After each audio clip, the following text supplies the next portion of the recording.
Good afternoon, everyone, and welcome to our October webinar. I'm just going to give it a moment just to allow people to join. We won't keep you a moment.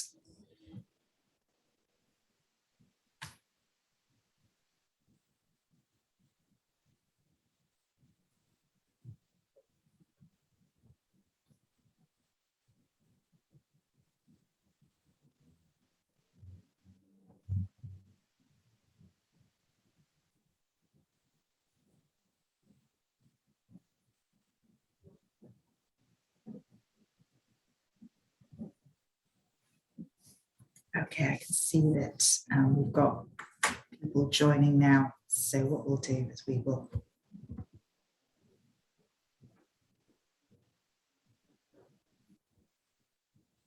Hi, Annette. I'm well. Thank you very much. Thank you for asking. Right, good afternoon, everybody, and welcome to our October webinar. This month, we'll be focusing on data protection. Last month, we were looking at the menopause and what employers need to know. So we certainly bring you a varied range of topics through our webinar program. What's really great today is that we're having a joint discussion about data protection with our colleagues in the commercial team. So it's really great to have our commercial team joining us as well on this webinar. If you want to find out about our previous webinars, then we do have a YouTube channel. All our previous webinars are also on our website. So, as I said, I've got two people joining me today on the webinar, which is fantastic. So I have Barry Stanton, who is a partner and head of our employment group and also head of business services here at Boyce Turner. So Barry, brilliant. Thank you for joining me today. Hello, Emma. Hello, everyone. And I also have Amir Kousari, who is a senior associate in our commercial and technology team. So Amir, brilliant. Lovely to see you. Hi, Emma. Hi, everyone. So what we're going to do is we're going to be sharing those perspectives, sharing what's been happening in the world of data protection, both from a commercial and technology perspective, but also from an employee and an employment law perspective as well. Just a bit of housekeeping. We are live, so please, if you have any questions, then do post those on the chat, and we'll do our best to answer those at the end of the session. But as always, this is a general discussion. So if you have any specific questions that you want answering, then please do take your own separate advice. For those of you who don't know me or know Boyce Turner, I'm Emma O'Connor. I'm a director in the employment group and also head up our HR training academy. Boyce Turner is a full-service commercial law firm, so we help clients in the UK, across Europe, and also globally. Our commercial and technology team help with all aspects of commercial works, from contracts to tenders and big, large-scale projects. And our employment team, we help HR and businesses with their employment advice, business immigration, coaching, mentoring, mediation, and also with training as well. So if you've got any questions about how Boyce Turner can help you, then please do get in touch. So what are we going to be talking about today? Well, the 31st of January 2020 might seem a bit of a lifetime ago, but obviously that was the date when the UK departed from the EU.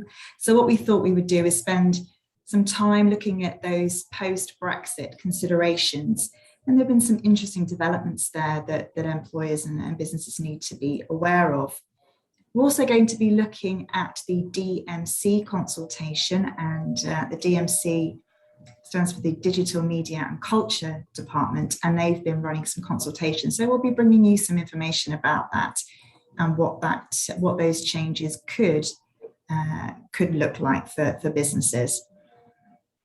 Obviously, the way that we're working for some of us has changed dramatically. So what does that mean in the world of data and security? So we'll be having a look at some of those issues as well. Scary numbers time, we will be looking at some recent cases involving data breaches and what we can learn from those cases and some practice points there. And then we'll have a look ahead. What's going to be the direction of travel? What do we think might happen in the next sort of 3 to 6 months in the realms of data protection and security? So we'll have a look at some of those issues as well. So I think, first of all, Amir, when we look at and when we think about, obviously, our post-Brexit world and how that looks, I'm just wondering really about what has changed, what might change.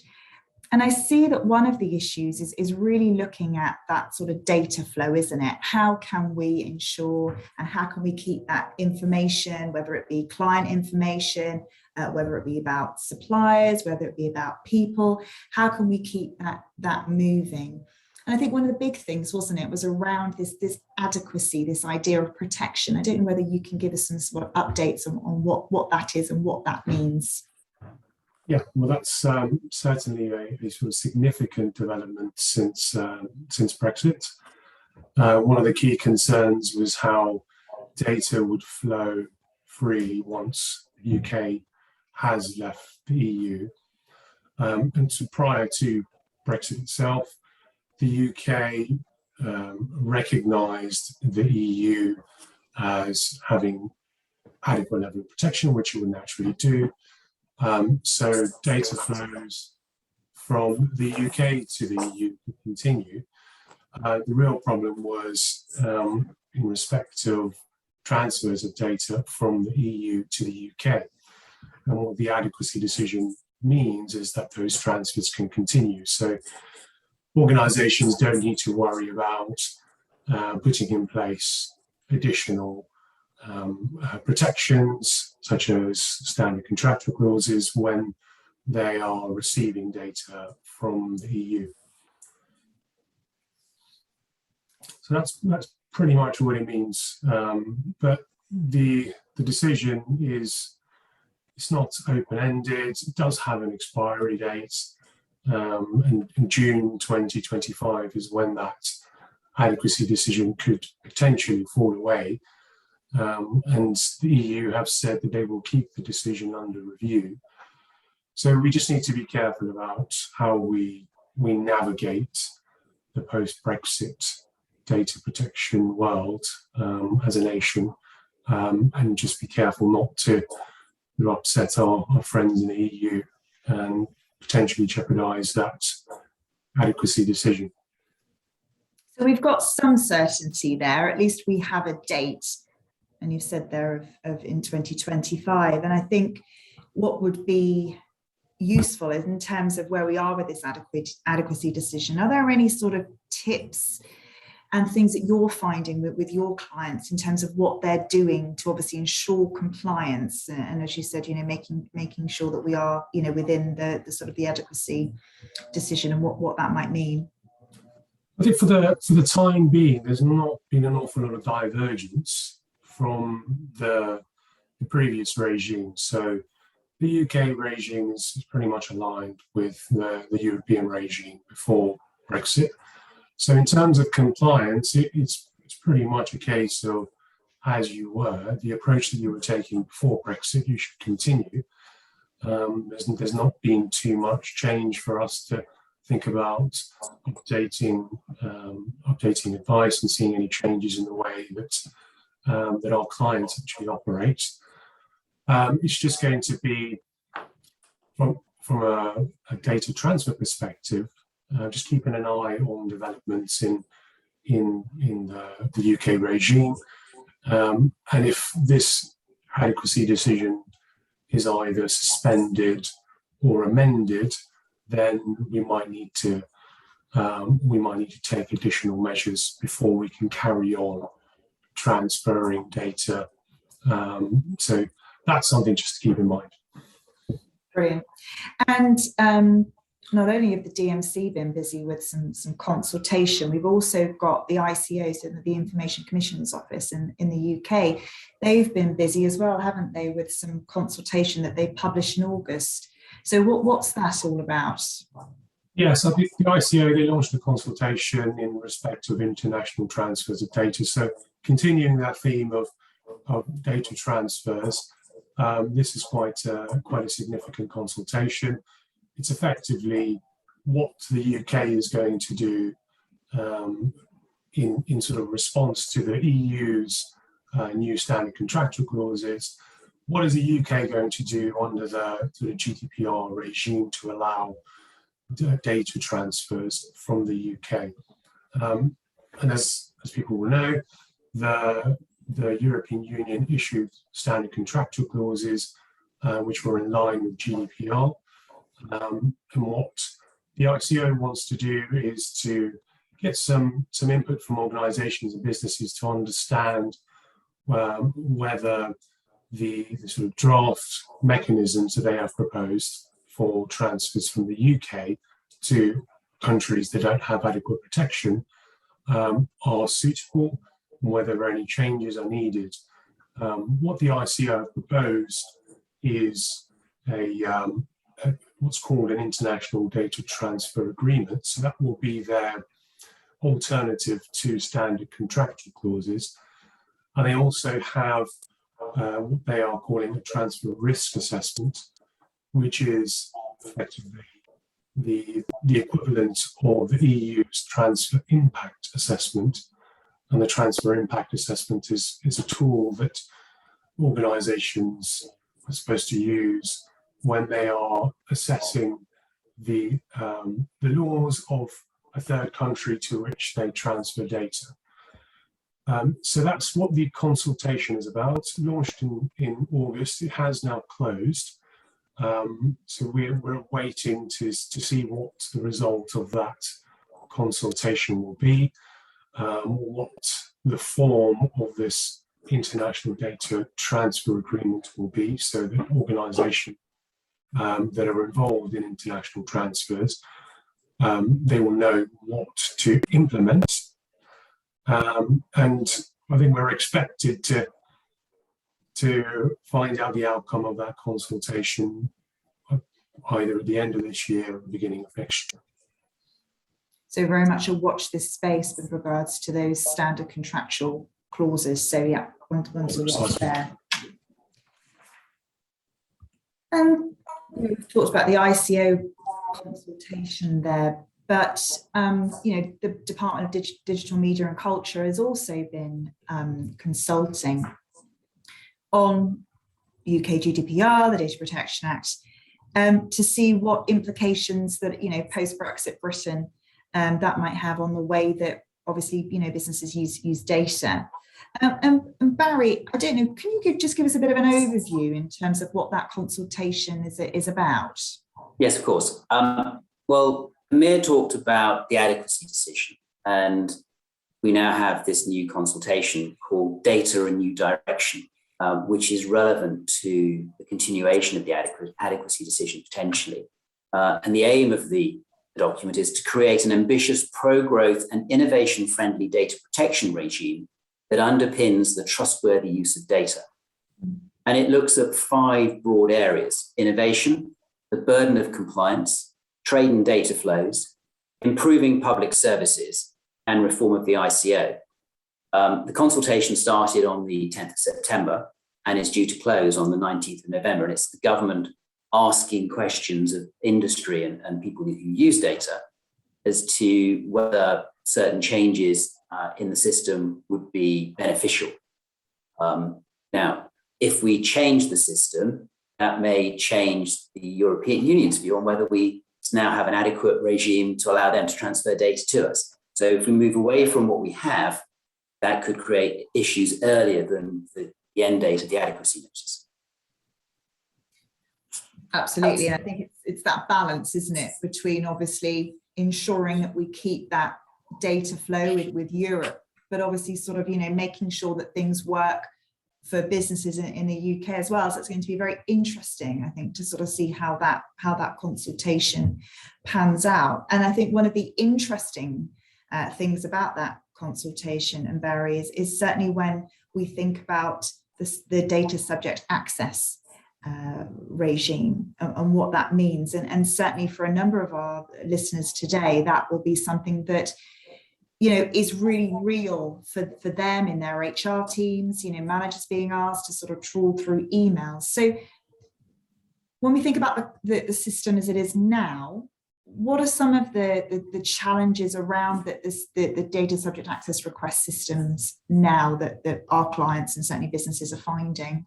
Okay, so if one goes back to the 1998 Data Protection Act, there was an ability to charge £10 for a subject, someone making a subject access request, and anybody can raise a DSAR and ask for their personal data, and that request can be very wide ranging. And as we've moved away in 1998, and we've now got a very digital age, so lots of information is now held and stored digitally, perhaps for very long periods of time. So requests can be enormously time consuming and take up significant amounts of resource. People plowing through data, emails, trying to redact them, find them, and sort them out. And the expectation is that you will comply with a subject access request within 30 days, although there is an ability to extend that to a total of 90 days. And the purpose of a DSAR is to allow the data subject to be aware of and verify the lawfulness of the processing of personal data.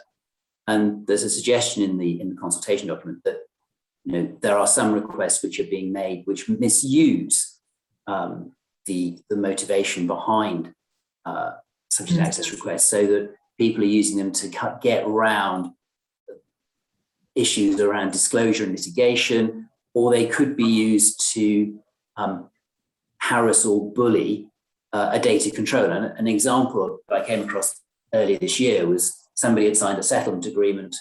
Having signed the settlement agreement, they whacked in a very large subject access request. And the problem with that was that the mechanisms you have to refuse to comply with such a request don't really fit, because you can't look at the motivation behind someone making a request. You can say, well, is it manifestly unfounded or excessive? But the test that the ICO set out for being manifestly unfounded wouldn't have fitted within that, because it's almost got to be, well, the data subject has said, I'm not really going to look at this, I don't really want to use it. You can't look at their motivation for making the request. So there are huge challenges for business. Absolutely. Yeah. I think you're right. And I think that, that it is being used, as a sort of a fishing expedition, particularly pre-litigation. I think it's being used as sometimes, part of the settlement, we want more money, and by the way, here's a subject access request as well. So I think I think looking at it and the way it's being used, I think that sort of purpose would be really helpful for businesses. And remember as well, it's not just employees that can make these access requests, customers, clients. So it does have far-reaching implications, into other areas of a business beyond human resources. Oh, so, absolutely. Yes. Yeah. Which could be harder because, HR have got very good processes in terms of, keeping and maintaining data. If you're thinking about sort of, customer data, it could be held anywhere, personal devices, whatever kind of managers or individual employees, wherever they're storing that. So that could be more problematic to an organization. In the consultations, sort of specifically looking now at obviously the SARs, what are some of the proposals that are being made under this consultation? Well, one of the proposals is to borrow from the Freedom of Information Act regime, and for there to be a charge levied against someone making a subject access request.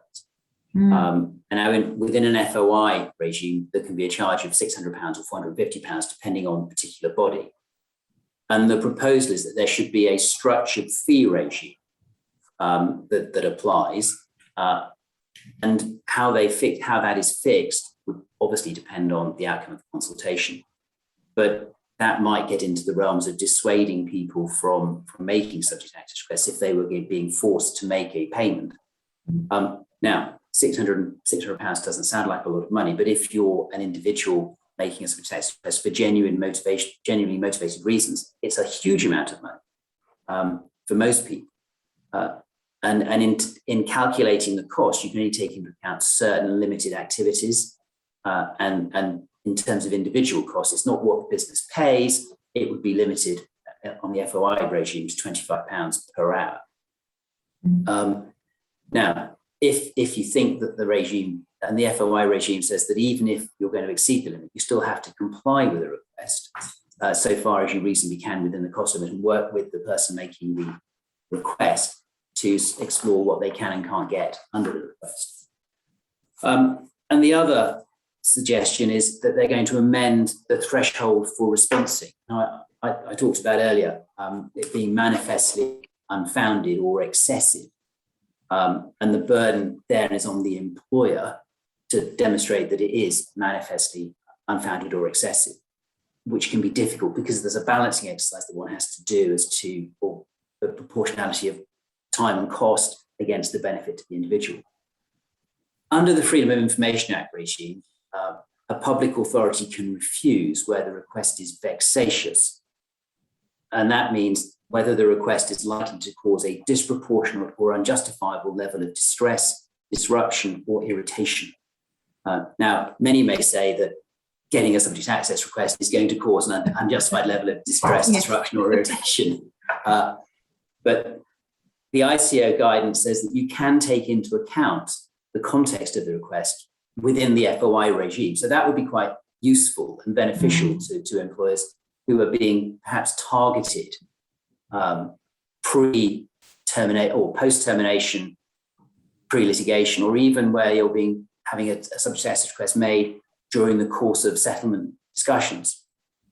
And what the consultation says is they believe that if the thresholds have changed, it would help prevent organisations having to respond to a request and no longer need to undertake that difficult balancing exercise. So those are the two big proposed changes. And what we'll do is we'll send out a link to the consultation, because I think it's really important that businesses take a look at what's being proposed, because it will impact upon you. And do make sure you make your views known about it.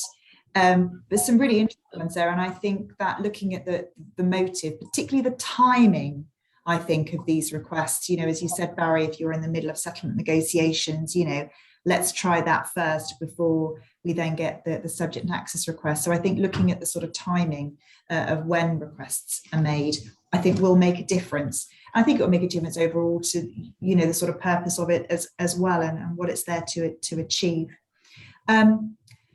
And sort of following on from, looking at how we work and sort of regimes, I think, obviously the last 18 or so months have made a really big impact, haven't they, on how we work, where we work. Certainly not for some, and it's very interesting that when you look at ONS figures about the number of individuals who've been working from home, it's a lot lower than those individuals who've continued to work over the last 18 or so months. But there obviously have been changes, particularly those individuals who are office-based. And I just wonder, when we think about working from home, businesses are thinking about how they're going to return their people to site, how that might work. Will it be a sort of full-time, staged return? Will there be some sort of hybrid working? I think a lot of businesses are focusing on the sort of the logistics of it and the mechanics of sort of physically getting people back into work. But also there are some real issues here around data protection and data security. And I just wondered, Amir, if you could sort of share some of your thoughts in terms of how businesses could maybe, yes, look at the logistics, but let's have a think as well about some of those data issues and what some tips that employers can use, businesses can use. I guess the sort of key thing that might be forgotten in these times is sort of confidentiality. Sort of when you talk data security, we also mean confidentiality. So the message we should be trying to get across to staff is that when you're working from home, remember that you're dealing with often quite sensitive, confidential information. So if you're working in an environment where you're sharing a working space with family members or friends, you really need to, as a member of staff, as an employee, you really need to try to set up, try to have conversations at least, where it's less likely for others to overhear you. Simple things like trying to position your screen where it might not be overseen, where people cannot look at your screen and look at information that you're looking at. So simple tips like that, I think, are quite important. But also, sort of need to keep in mind that people might be working off their own sort of devices. Some might not. Some might be in organisations which can't afford to send out private devices for the individuals to use, and they might be working off their own sort of laptops or computers or phones. The trick there is to try and keep the information which belongs to your organisation to separate from your own personal data, your own personal information. It can be quite challenging, I guess, if you're working off your own laptop. But something simple as not allowing documents to be downloaded onto desktops, stored on desktops. Something like that might just prevent individuals from accidentally keeping hold of data for longer than is necessary. And obviously, one of the principles of data protection is that you don't process data for longer than you need to. So it's easy to find yourself tripping up on that when you're using personal devices at home. I think absolutely, and I think that there is a value in data, and I think often we forget just how valuable our own data is, our own, protecting our own identity, but also in the information that we hold. And I think you're absolutely right, is that we need to have that refocusing on, you with your laptop or your phone, you have real power in terms of what you hold and what you can do with that information. So, I think as well as that, looking at those confidentiality issues, I think some training and some messaging around the importance of data would be really helpful as well, whether you're dealing with employee data or client data, or, be that commercial data from a client, or be that information from the general public. So some really important issues there, I think, around people having this great power at their fingertips. And we've seen, haven't we, that employers have fallen foul of employees who haven't used the data in the way that is expected of them. And there are some real hefty fines now, and we'll talk about some of those a bit later. But as well as those confidentiality issues as well, and again, appreciating that real value in the data and the information that you hold. Barry, there's also some of those practical issues as well. Pretty much, in March last year, we all, picked up our laptops and off we went.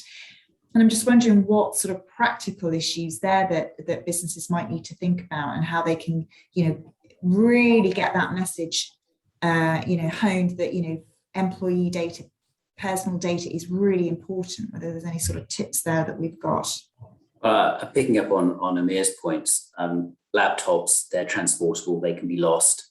USB devices can be lost. And we've seen, as you say, businesses being fined because of the loss of data. So it's really important that, if there are laptops being taken out, they're properly password protected, maybe dual factor authentications, having strict access rights about what data can be accessed onto a laptop that's out of the office.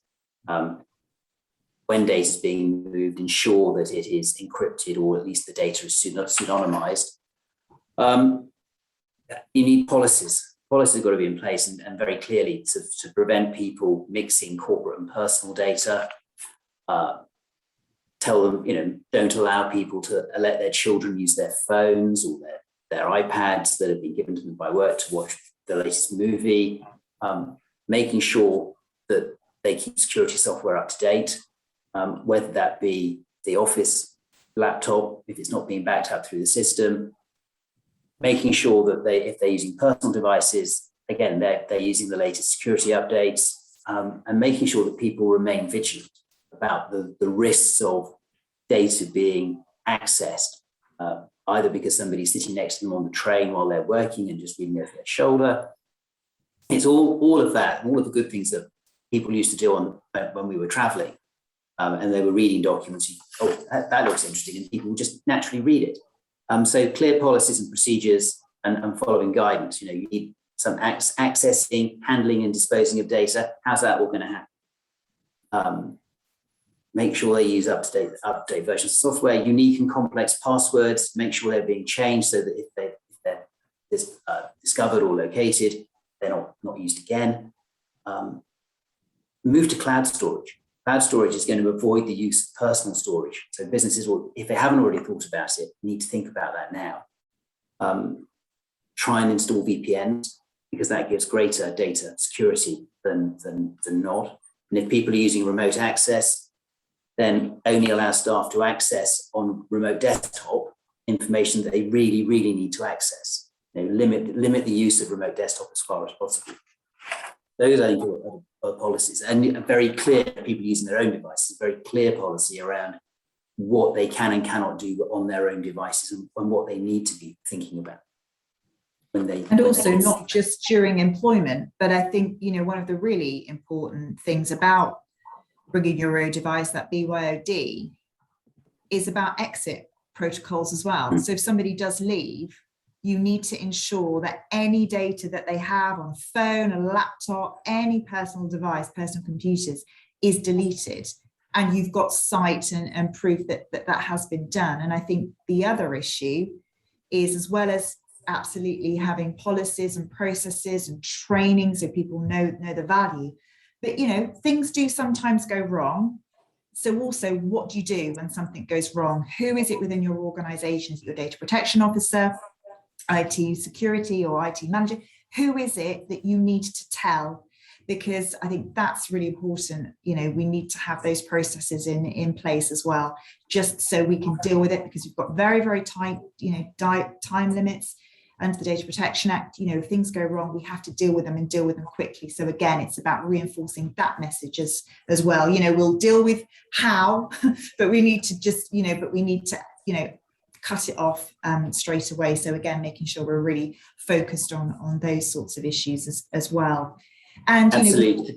Yeah. But one final point: if people are being allowed to use their own devices, it's really important that the business has some way of deleting the data that is held on that device and just wiping it. So if they report it as being lost, they can wipe it.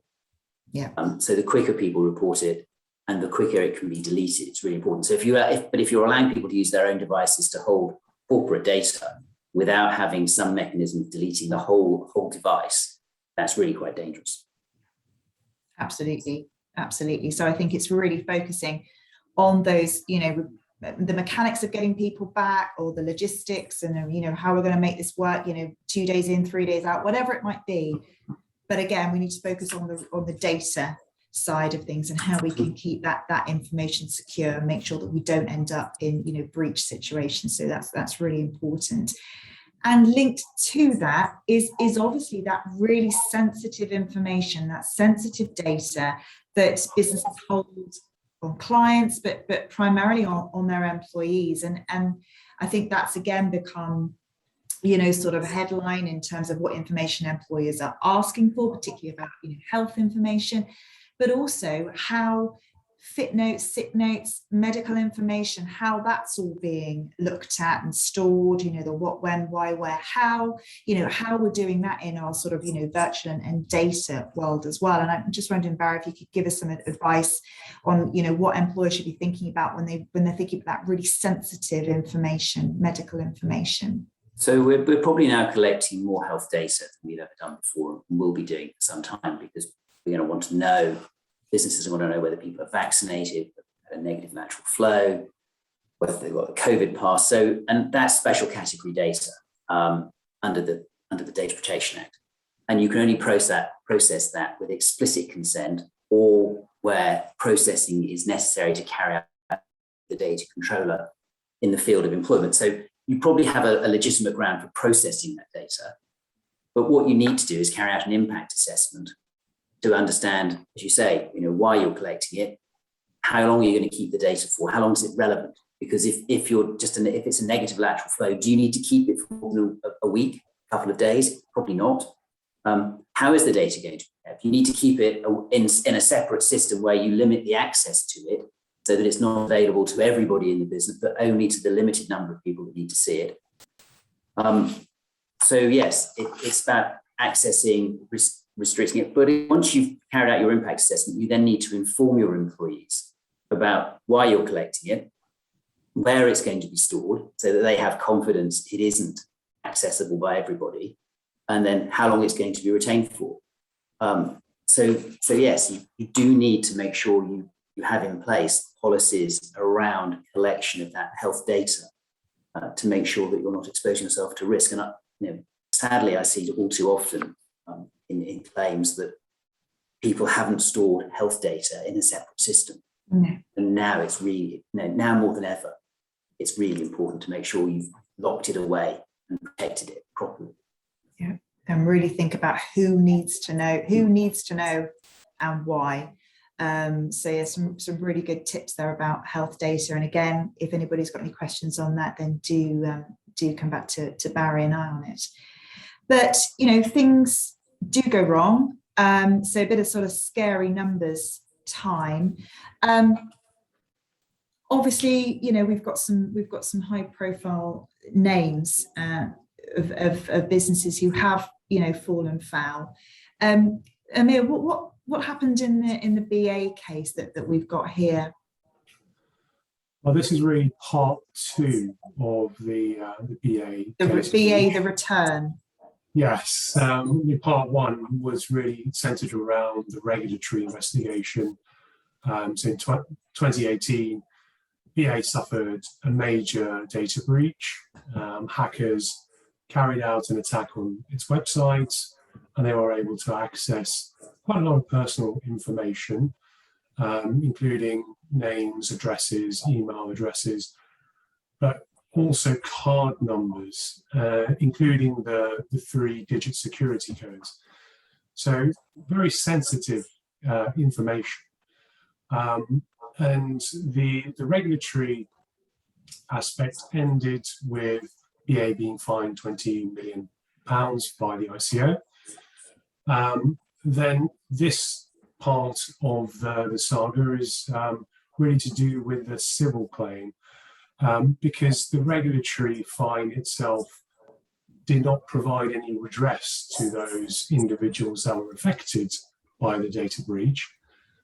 They instead, some 16,000 of them, brought a class action against BA, and they sought compensation for various things, including distress, pecuniary loss, and loss of control of data, all resulting from the breach of their personal data. So, yeah, the civil claim itself was sort of settled, and as you'd expect, the details of the settlement were confidential. So, unfortunately, we don't know how much each individual claimant received, and if all claimants received compensation at all. So that's all very much secret, but still goes to show that you've got the first part being a sort of a regulatory investigation. That's usually what is triggered by a data breach, but that doesn't necessarily then mean that a civil action can't be brought by those individuals that have been affected. I think that's really important to note, that there are ways many ways in which businesses and employers can fall foul of data protection rules, not less than in the Employment Tribunal as well. So, there are, as we've seen here, ICO, but also, individual claims and rights of action. So, there is a real risk here to businesses on lots of different fronts. And here we can see in the next case, we've got sort of a European angle to this as well. Now, this is TikTok, the video streaming service, and that's also been under the spotlight as well. And this time with the Dutch authorities. What happened here? Yeah, so slightly different this one, not a data breach, but more TikTok falling foul of data protection law and some sort of very basic requirements. So as people know, TikTok video sharing platform is quite popular with children. They were fined for not complying with the requirements to provide data subjects with information about how they collect data, how they process data, and how they use that data. And this is, as I say, quite a sort of basic requirement. And you sort of wonder how they could fall foul of this requirement. And it's quite simple. TikTok provided this information in a privacy policy, but we're talking about Dutch users, and unfortunately the privacy policy was only supplied in English. So that was really the crux of the issue, the fact that they had not tailored their policy to that specific audience, which included children. And at the moment in time, TikTok are sort of currently appealing that fine. So we're going to wait and see if there is any change in the amount that is levied against them. But they have taken remedial action. So they have, identified that this is something that they need to address, and they have now published a privacy policy in Dutch. And they've also published a sort of shorter, more accessible version for children. I think that's a really good point, particularly where you've got, businesses that operate in different jurisdictions. They need to be providing information in the language for that particular jurisdiction. English isn't sufficient. And also the point there about children, it's really easy for children to access these websites and join and set up accounts. And, really, again, it's about sort of, social media companies being responsible. So some interesting points there, I think, which we might see, with other sort of social media and video sharing websites as well. And the next case, serious, scary numbers here, Amir, involving Amazon. What happened with Amazon? Well, this is a sort of slightly bizarre one because the amount of the fine that's been levied against them is eye-watering. But we don't know an awful lot about the case itself because the authority that has levied the fine is in Luxembourg, and they have very strict secrecy laws. So the details of the fine are not published until all the appeals have been exhausted. So it could be some time before we know the full extent of the issue here. But Amazon is an organization that has suffered data protection breaches in the past, and so even more recent than this particular fine, which is levied by the authorities in Luxembourg. One of its organizations, part of the Amazon business, Twitch, has also suffered a data breach quite recently. So it's likely to be in the news again for the wrong reasons. But we're going to wait and see what happens in Luxembourg. They are appealing the fine because they believe it's unjustified. We'll just have to wait and see. Yeah, I mean, some really, really scary numbers there. And again, I think it just reinforces the importance of this whole topic and how there is such value in the information that flows within businesses. And it's really about reinforcing that message that there is this value, it is important. And these are the consequences of what can happen if things do go wrong. So again, just reinforcing that point to your leaders and your managers, and also to your employees that are handling data. This is really serious stuff, and this is what could happen if it goes wrong.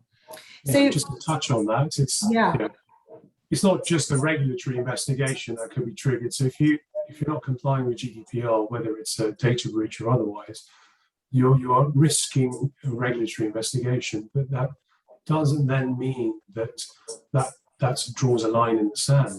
There could also be civil claims which follow on from those regulatory investigations. So just you need to be very careful about compliance with these obligations under the data protection law. absolutely, there's attacks on all fronts, isn't it, that businesses need to be aware of, and again, in the employment tribunal as well. So Barry, when we think about, perhaps the next 3 or 6 months, where do you see the direction of travel? Where do you think there might be some sort of changes and developments that businesses need to be aware of?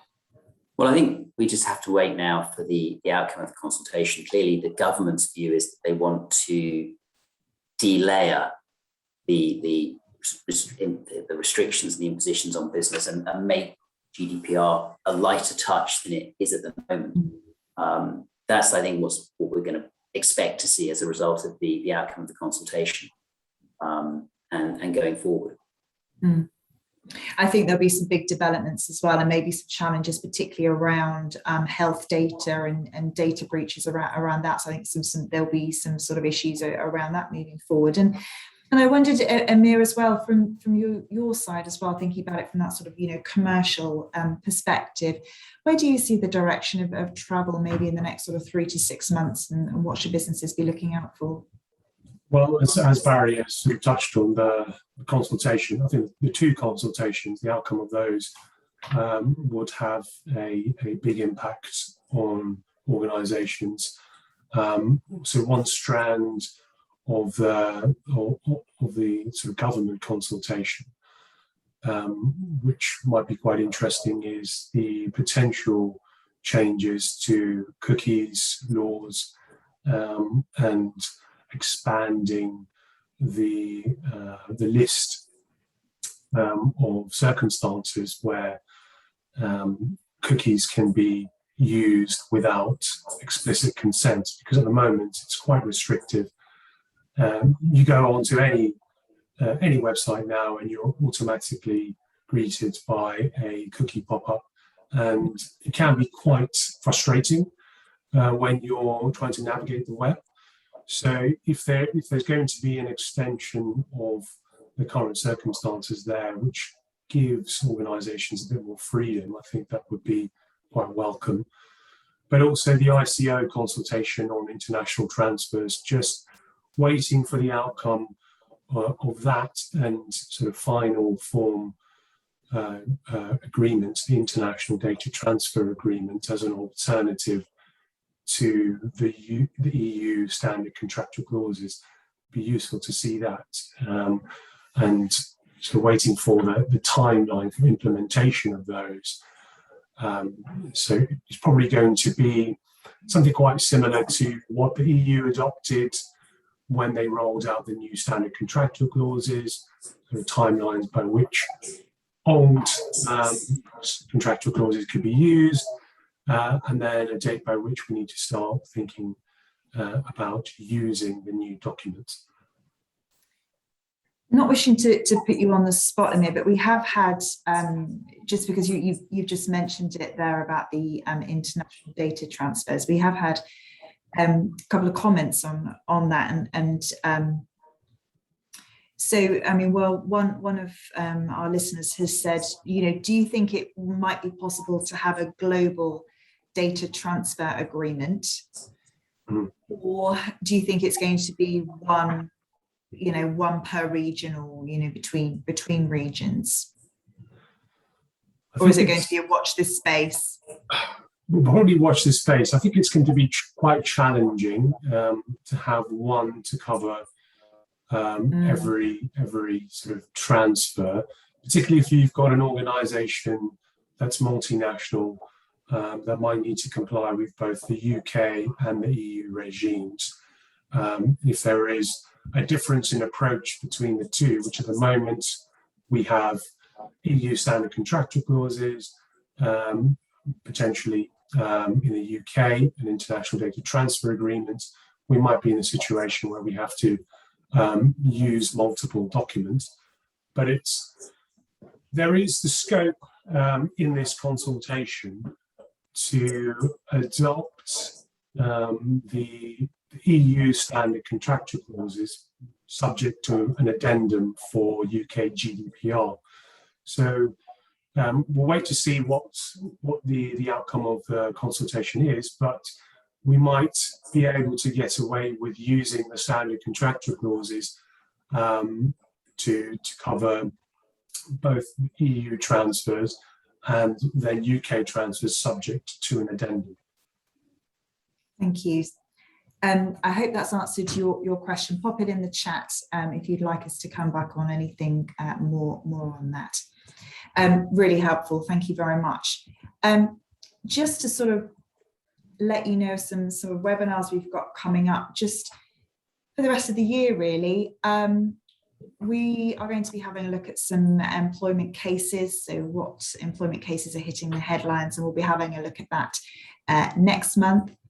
And then in December, we're going to do an employment and immigration webinar where we'll be just looking at some of the direction of travel this year. We'll have a little look into our crystal balls and see if we can make some predictions about next year, some of the sort of, HR top topics that you might be wanting to think about, things that might be coming across your desk next year.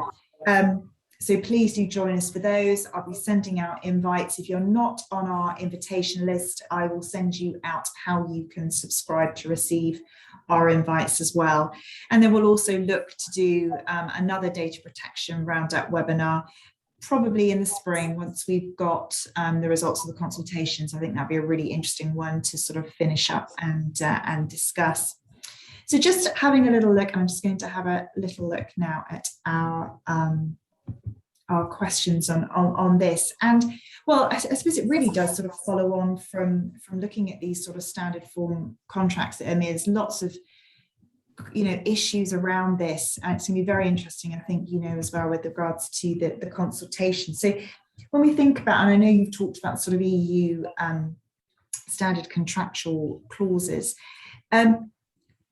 again, whether you can just give us a little bit more about what you think that's going to have on international transfers. I don't know whether there's anything more you can sort of add to that point.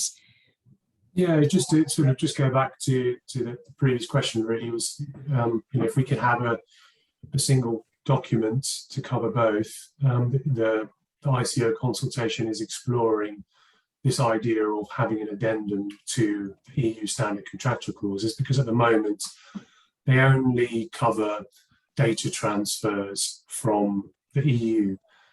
So they wouldn't apply in respect of data transfers from the UK, which is kind of why we're having this consultation at the moment, just to figure out how we want to take that forward as a nation.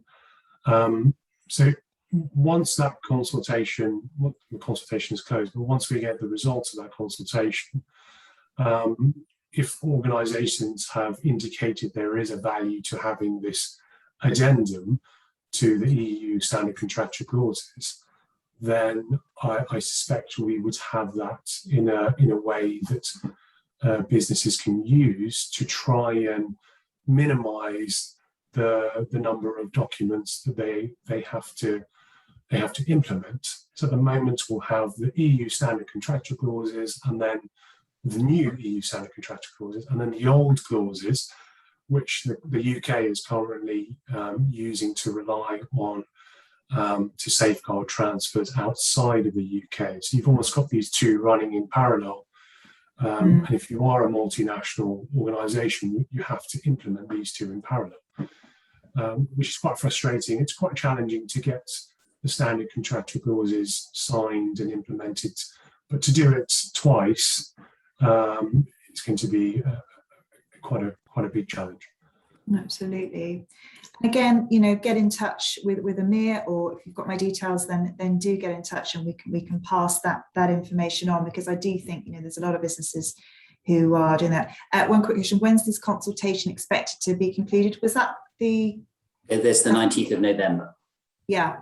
The MC So we'll send out some information about that consultation, but I think it's definitely going to be one to watch, and one that we will you know, be talking about in future webinars.